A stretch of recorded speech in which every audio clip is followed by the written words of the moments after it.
తమిళనాడులో హైడ్రామా ముగిసింది.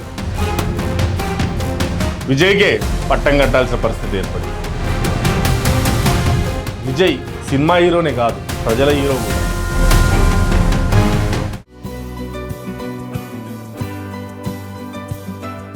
నమస్తే, మీరు చూస్తుంది యువతరంగం, ఇది సమాజాంతరంగం. నేను మీ సిద్ధు గౌడ్. విజయ్ అనే రోజు రానే వచ్చింది. తమిళనాడులోని నెహ్రూ ఇండోర్ స్టేడియం వేదికగా విజయ్ జోసెఫ్ విజయ్ అనే నేను అంటూ ప్రమాణ స్వీకారం చేశారు. తమిళనాడు ముఖ్యమంత్రిగా పదవి బాధ్యతలు చేపట్టారు. అయితే 3 రోజుల్లో బల నిరూపణ చేసుకుంటే, ఆ బల నిరూపణలో నిరూపించుకుంటే 5 ఏళ్ల పాటు పరిపాలన చేయడానికి ముఖ్యమంత్రిగా ఒక మార్గం సుగమమైనట్టు. అయితే విజయ్కి మేము మీకు తోడున్నామంటూ 5 పార్టీలుగా వచ్చాయి. 5 పార్టీల మద్దతుతో విజయ్ మ్యాజిక్ ఫిగర్ 117 దాటి 120కి చేరుకున్నాడు. 120 మంది సభ్యులున్న మద్దతు కలిగినటువంటి పత్రం గవర్నర్కు చూపిస్తే గవర్నర్ ప్రమాణ స్వీకారానికి ఒక అవకాశం ఇచ్చిండు. దీంతో నెహ్రూ ఇండోర్ స్టేడియంలో విజయ్ తమిళనాడు ముఖ్యమంత్రిగా పదవి బాధ్యతలు చేపట్టాడు. ఈ కార్యక్రమానికి రాహుల్ గాంధీ, కాంగ్రెస్ నాయకులు వచ్చారు. ఈ కార్యక్రమంలో స్పెషల్ అట్రాక్షన్గా త్రిష సినీ హీరోయిన్ సందడిగా ఉంచారు. దీనికి తోడు విజయ్ తల్లిదండ్రుల్లో పుత్రోత్సాహం కనిపించింది. పుత్రుడు ప్రయోజకుడైతే తప్ప కలిగిన ఆనందం, పుత్రుడు సీఎం అయితే ఎంత ఆనందం ఉంటుందో ఆ మాటల్లో చెప్పలేని భావం విజయ్ తల్లిదండ్రులు కనిపించింది.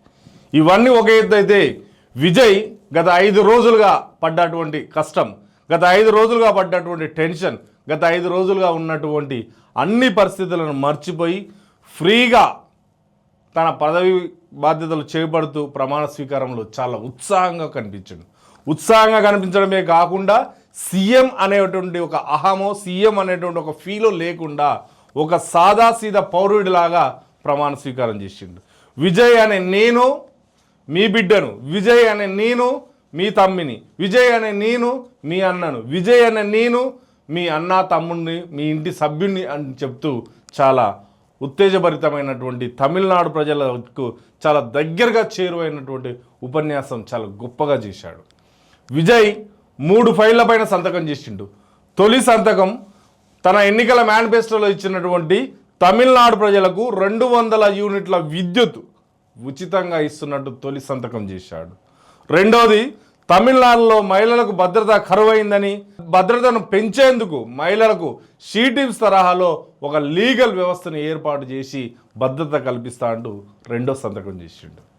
3వ సంతకం మేనిఫెస్టోలో పేర్కొన్నట్టుగానే తమిళనాడులో డ్రగ్స్ వాడకం ఎక్కువైంది కాబట్టి డ్రగ్స్ రహిత రాష్ట్రంగా తీర్చిదిద్దేందుకు, డ్రగ్స్కు వ్యతిరేకంగా పోరాడేందుకు ఈగల్ వ్యవస్థ ఏదైతే ఉందో దాన్ని ఖచ్చితంగా ఏర్పాటు చేస్తానని 3వ సంతకం చేసింది.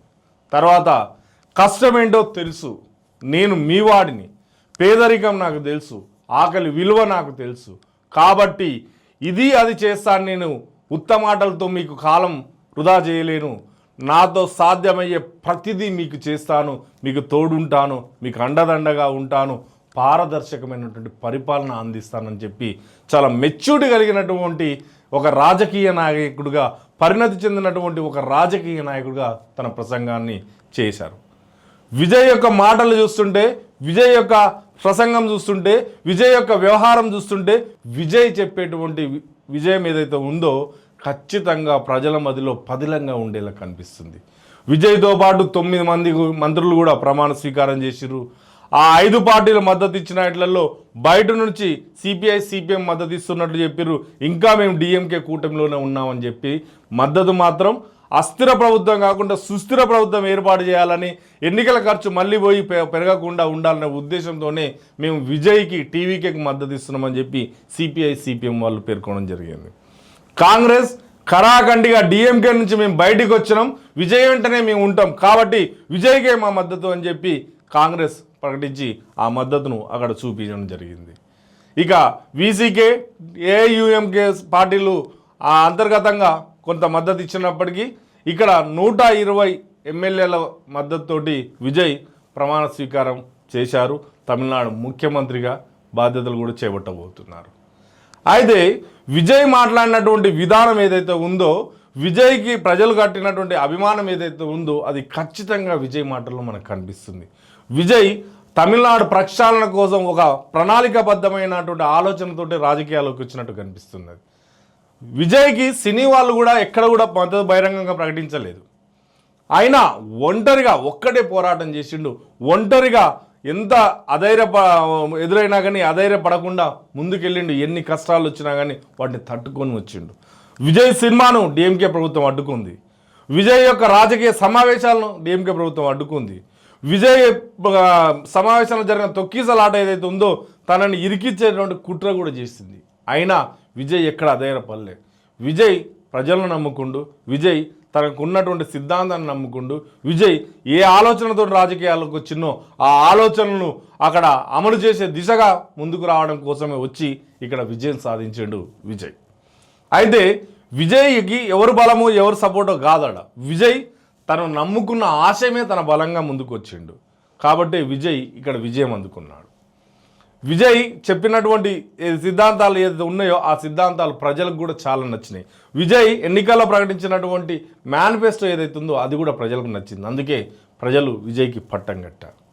అయితే గత 5 రోజులుగా తమిళనాడులో పెద్ద హైడ్రామా జరిగింది. ఆ హైడ్రామాలో గవర్నర్ పాత్ర కూడా కాస్త వివాదాస్పదంగా మారింది. దీనికి తోడు ఒక పుకారు షికారు జరిగింది. డిఎంకే ఏఐడిఎంకే 2 పార్టీలు ఏకమవుతాయని చెప్పి ఒక పుకారు కూడా బయటికి రావడం జరిగింది. అంటే ఇక్కడ డిఎంకే ఏఐడిఎంకే 50 ఏళ్ళుగా బద్ధ శత్రువులు. అసలు వాళ్ళ ఉప్పు నిప్పు లెక్క వాళ్ళది ఉంటుంది. అలాంటి వాళ్ళు కలవడం సాధ్యమా అనుకున్నారు. ఇలాంటి సంఘటన ఎంజీఆర్ తర్వాత కరుణానిధి ఉన్నప్పుడు కూడా 1979లో ఒక మారు జరిగింది ప్రయత్నం.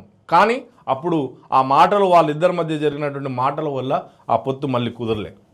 ఇప్పుడు ఇక్కడ విజయ్ని అడ్డుకోవడానికి అలాంటి పొత్తు కుదురుతుందన్నటువంటి ఒక మాట కూడా బయటకు వచ్చింది. కానీ ఎందుకో అది మళ్ళీ వెనక్కిపోయింది. ఒక మాట చెప్పింది ఇక్కడ డిఎంకే స్టాలిన్, విజయ్ ప్రభుత్వం ఏర్పాటు కోసం నేను కూడా ఒక మద్దతు ఇచ్చిన.